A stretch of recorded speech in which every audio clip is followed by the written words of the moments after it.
What is up, everyone? It is the Fabulous Trucker, and I'm back finally with another video. I've been slacking here lately, and got a picture of my truck on my shirt. You know, I can't let y'all see the whole shirt. Y'all know that.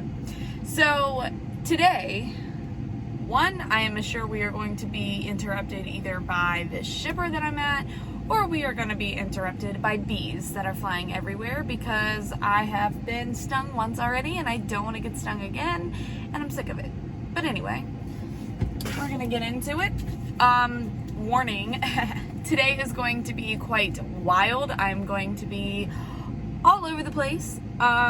This video is going to be about what to expect from four-wheelers. Four-wheelers meaning regular cars, regular trucks, people who don't do what we do. Now, these still do apply sometimes to other trucks, but I have been asked to talk about what to expect from four-wheelers, so we're going to get into that. It's going to be all over the place, so if you don't like to hear me ramble, this video is probably not for you. Second thing is, we're going to get this out of the way. I am the Fabulous Trucker. This is the Fabulous Trucker channel. This channel was designed and is designed to bring women up, to make them realize they are queens, to support men as well, but we are here for the ladies. Now, that does not mean I don't appreciate every single man on here, because I want everyone to succeed, but being a woman in a male-dominated industry, you know I have to have my females back. So thank you for all my ladies for being here. If anyone needs to contact me, definitely go to faithalexisborn@gmail.com, which is the email for the YouTube. You can hit me up there, or you can even find me on Instagram at faithlyn_faith. That is me. I think we may be able, I don't know. Okay, I don't think it's coming over here. But anyway, so let's get to it. What to expect from four wheels. Now, we are talking about so many variables right now. It's ridiculous. We could say what to expect from them in the rain, what to expect from them in the snow, what to expect from them in construction, what to expect from them when it's sunny and 75. Listen, they all bleed together.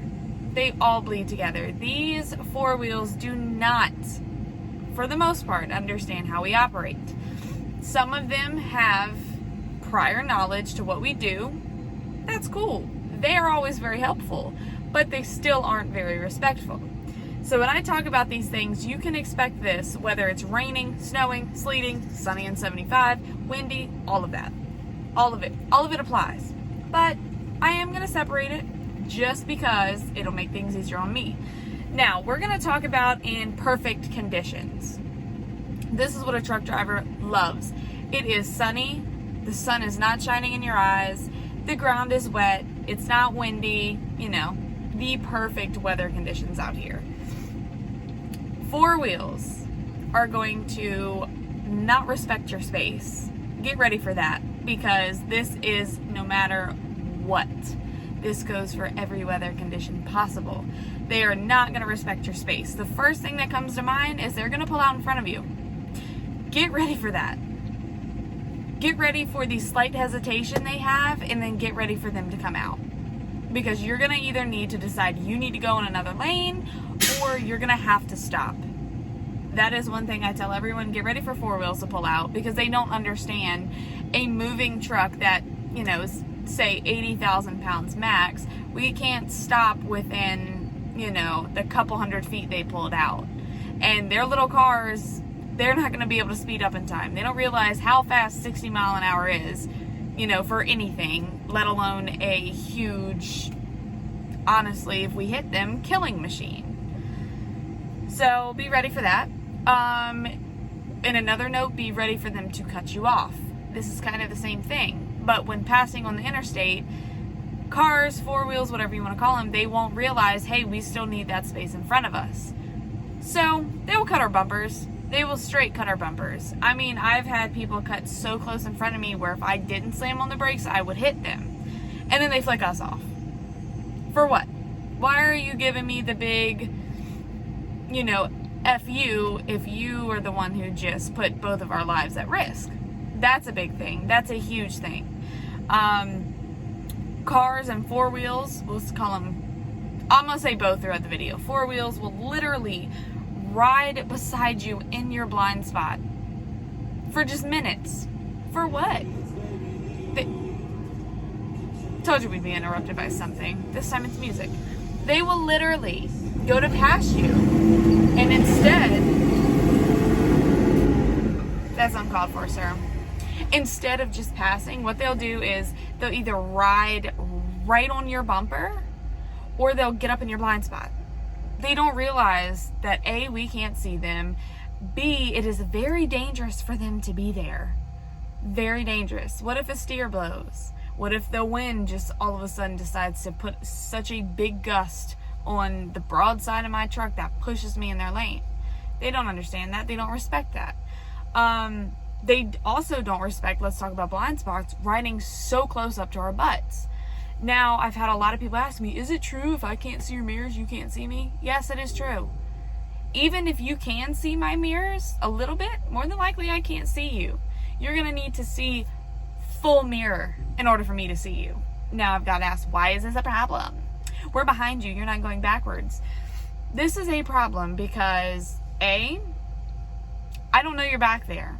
I need to know what is around my vehicle at all times. Now, again, yes, I'm not going backwards, I'm going forwards, but let's put in a hypothetical here. Say I'm going 65 going down, I don't know, I-90. We're in New York, and there's a car accident right in front of me. My reaction is good because I'm like, oh crap, look in my mirror, I'm in the left lane. You are so close behind me, you can't see in front of me. You don't know that there's literally a stopped accident. So when I get over, guess what? You're going 65, slam right into the back of them. You're dead. You're dead.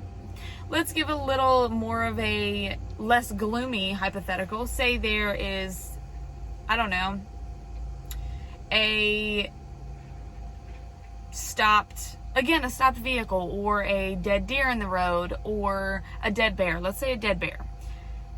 I take the time to see it. I see it. I smoothly get over. You don't see it, you hit it. Come on. It is your safety, not necessarily mine. It's your safety. So you're sitting here saying, why is it important? Why do you care? I care because I don't want you to get hurt. I don't want you to get hurt. Plus, if I don't know you're back there, other things can just come up. For some reason, my brain's not working, but it's a point. It's a valid point. So that's another thing they do. Not understanding how we operate. Let's see. Say we are not respecting our space at the same time. We're at a stoplight. We're trying to turn right. We all know we have to swing out wide. Some of these turns we do have to either take up all the lanes, or we have to take up the turning lane and the straight lane. So yeah, we'll have our signal to go right. I always put my trailer in the lane, kind of swing out and come in so the trailer's blocking. Sometimes though, we need that full lane to do it. So I'll put my signal on, I'll blow my horn to let them know. As I swing out into the other lane and come back in, what are they doing? They're flying up beside me. Okay, did you ever think of this, cars? I can't see you over there. When you fly up to a certain point, you're in my blind spot. So when I start cutting, guess what? I don't drive something that's straight. The trailer's going to turn, you're going to be decapitated. Again, this is not my safety. This is your safety. That's a huge thing, especially once you get into the northern states where it's more impatient. This is everywhere, by the way. This is just, it happens all the time, and it's ridiculous. Another thing to expect from four-wheelers, okay, let's start talking about weather. Say it's snowing or raining. We all know it takes us even longer to stop on wet pavement, whether it's snow, rain, or whatever. They're going to do the same thing. They are going to jump in front of us to the point where we have to hit the brakes. Now, if we hit the brakes too hard, guess what? We are jackknifing. So once again, they are causing us to have accidents. Say that, let me see, going down hills, perfect example, not hills, but mountains, steep grades. They will literally, on like a regular 2-lane, regular road, pass us, get in front of us, and then slam on their brakes to slow them down. So now we are like, holy crap, we are already going down this grade, we are using our jakes, we are What the heck? Hold on. It's been a day. Can y'all tell I've been up really early? Stab braking. We are stab braking to keep us under control, and now you are going to slam on the brakes in front of us to where if we don't hit our brakes hard, we're going to hit you. So now here we go, either jackknifing or burning our brakes up, catching our truck on fire, losing our brakes completely. What is the purpose? What is the purpose of that? They don't know because they don't know how we operate. This is in all types of weather, y'all. Going uphill, they don't understand that we will lose speed. What they'll do is they'll get so mad and they'll get so impatient, try to pass us right on the crest of the hill. As we go down, we pick up speed. Now they can't pass us. So now they're putting their life in danger because they're just in the other lane chilling. And then they get mad at us because we're taking too long to get up a hill. It's like, I'm sorry, but if you want to pass me safely when I'm going uphill. Understand that I'm loaded. It's ridiculous. Wind. Let's talk about wind. They don't understand that we are giant billboards who float back and forth in the wind, there are gusts, especially when you're empty, that can be so strong that it will literally push you right in the other lane. Right in the other lane. Now, as a professional truck driver, you should know how to prevent that. But it happens. It happens, especially if you're on the side of a mountain. What do? They get upset. They get so mad. They still want to ride beside us. And what they'll do is if we're wiggly, say we're empty, it's windy, and we're wiggling, instead of either riding behind us or passing us, they will ride right beside our trailers. Where the butt end of our trailers, where our DOT bumper is. The worst part of the wiggle. You want to get hit at this point. Like, I'm sorry, but it is what it is. That's another thing to expect. And then they'll get mad, and then they'll go by you and blow their horns, all this, all that. They don't understand we have to slow down for curves. I've gotten plenty of people getting so mad at me for slowing down at curves, and I'm like, even though the safe speed for you is 45, for me it's about 30. Patience. Four wheels don't have patience. For us, that is. I mean, there's so many things, and I don't want to sit here and keep annoying, but I know I needed to post this because I've been asked this a couple times, and this is just what it is. Merging. Four wheels don't know how to merge. Oh my goodness. They will literally either wait to the last second or they will come out merging before they're supposed to. They will ride right beside you and then at the last second try to speed up, cut you off. Now you're slamming on the brakes. Or what they'll do is they'll come creeping onto the ramp and expect us to slow down, let them over. We can't slow down quickly. We can't speed up quickly. You are going to need to be the one to make your decision. If I can get over, I'm going to get over, but half the time I can't get over. That left lane is lined up with cars, especially me being governed at 65. I can't just jump in the left lane in front of someone else, cut someone else off. I'm not doing that because that's risking their life for something you need to be doing. Let's see, the whole merging thing. Let's talk about exit ramps. Again, they will either wait to the last second to get on the exit ramp, which makes no sense. They will literally be slowing down on the interstate instead of getting in that exit ramp, slowing down, taking their turn. For what? For what? Now you're making me hit my brakes. Trucks behind me are hitting my brakes. We don't know why. Next thing you know, you're having to cut so sharp. You're slamming on your brakes. Now I'm slamming on mine, trying not to hit you.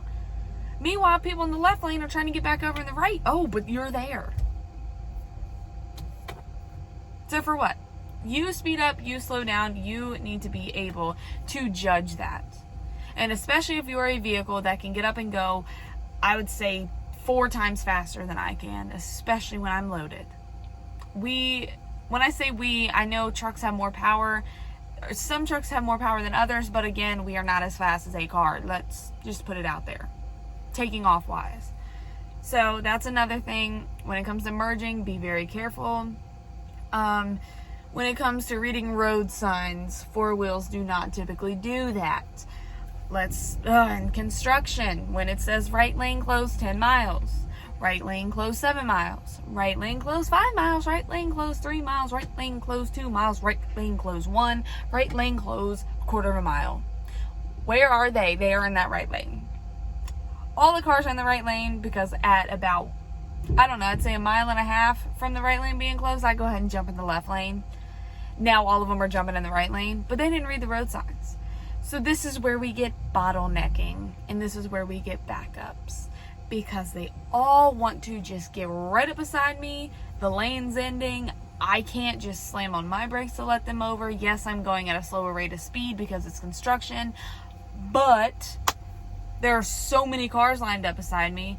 Everyone's trying to fit through, and now people are running over cones. People are jumping in the emergency lane. People are like almost hitting me because they can't read a road sign.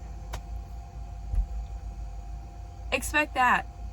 They will literally run so far up beside you, you will run them into the Jersey walls or the cones. Expect them to be foolish when there are backups. Like dead stop backups, 81 South. They are going to get in the emergency lane and try to either go up to their next exit or get in front of you just to sit still. That makes no sense. But they'll do it because they don't know who's on that shoulder. What if there's men and women working? What if there is, I don't know, an accident on the shoulder? You don't know. But they don't care. They got to get to work. I live at work. I'm on a time limit. You will eventually get there if you calm down. There's just so many things to gripe about this. A 15-minute video cannot sum it up. What else? There's just so much. In traffic, expect them to be weaving lanes. It never fails. It never fails. Ever. Four wheels just don't understand. So, and I'm about to end this video because there's so much and it's really hot, and I know they're about done loading me because I can hear them talking back there. But at the end of the day, it's education that they need. They are just ignorant to our jobs. They are ignorant to the vehicles that we are in. They just don't understand. It's education that is needed. But the problem is, as soon as a semi, tractor trailer, whatever you want to call them, 18-wheeler is brought up, it's automatically a defense for them to say everything is our fault. And I don't understand why. Now, when I did not have my CDL and when I did not drive every day an 18-wheeler, did I do these things in my four-wheel? Yes, I did. I would jump in front of trucks at the last second. I would, try to beat them around the light. I would this, that, and the other, but I did not understand. Now that I am educated, I respect it because I know I'm playing with my life. I'm playing with that driver's life, and I'm playing with everyone's life around me. Because if that truck gets the jackknife, it's taking out all of us. It might flip on us, crush us. You don't know that. So if you have not yet drove a four-wheeler, an 18-wheeler, educate yourself on how to safely get around us. Because that is what is needed. That's, I think, the biggest reason. And impatience. Have some patience. This job takes so much patience that a four-wheel driver would never understand. You complain about, I've been sitting in traffic for 45 minutes. I've been in traffic for 6 hours. Dead stop. I know people who have been dead stop. They do their full 10s. Sitting in traffic. No. So that's it, y'all. I just wanted to get on here and make a video, but we are doing some lives here soon. So y'all get ready for that. Like, subscribe, and y'all stay fabulous. See y'all later.